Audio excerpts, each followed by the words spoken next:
আল্লাহ তাআলা বলেছেন আত্মহত্যা করবা না, হারাম।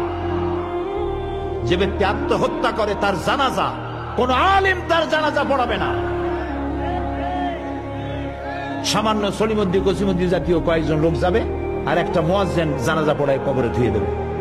বড় জানাজা হবে না, বড় আলেম জানাজা পড়াবে না, যেহেতু সে জাহান্নামে যাবে।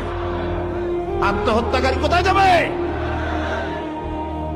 কিন্তু এই যুবক পোলাপানগুলি ওরা তো বোঝে নাই, ওদেরকে বুঝানো হয়েছে যে তোমরা যদি এই কামটা করো একেবারে বেহেশত তো যাবাই, মরার সাথে সাথে আল্লাহর সামনে গিয়ে হাজির হয়ে যাবে।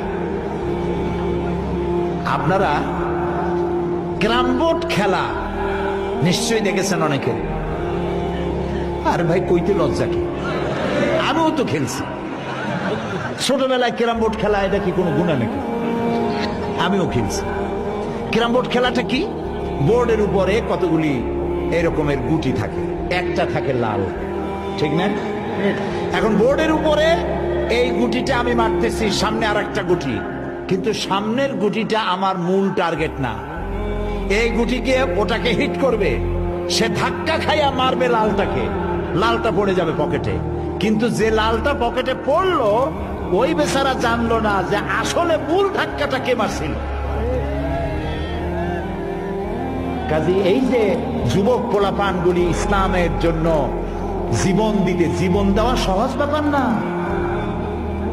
কত বড় নেশা, পাগল বানায় এদেরকে, মরবার জন্য এসেছে, মরবে সে। একজনে নাকি মোষ খুব বড় ছিল, হাত দিয়ে মোষ এরকম উঁচা করিয়া তারপরে মদ খাইতেছে, বহুত কষ্ট করে। তারপরে লোকেরা বললো, তো তুমি এত কষ্ট করে মদ খাইতেছো কেন, হাত দিয়ে মোষ এত উঁচা করিয়া?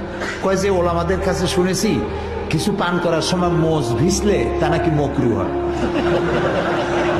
ও খাইতেছে কিন্তু মদ মকরু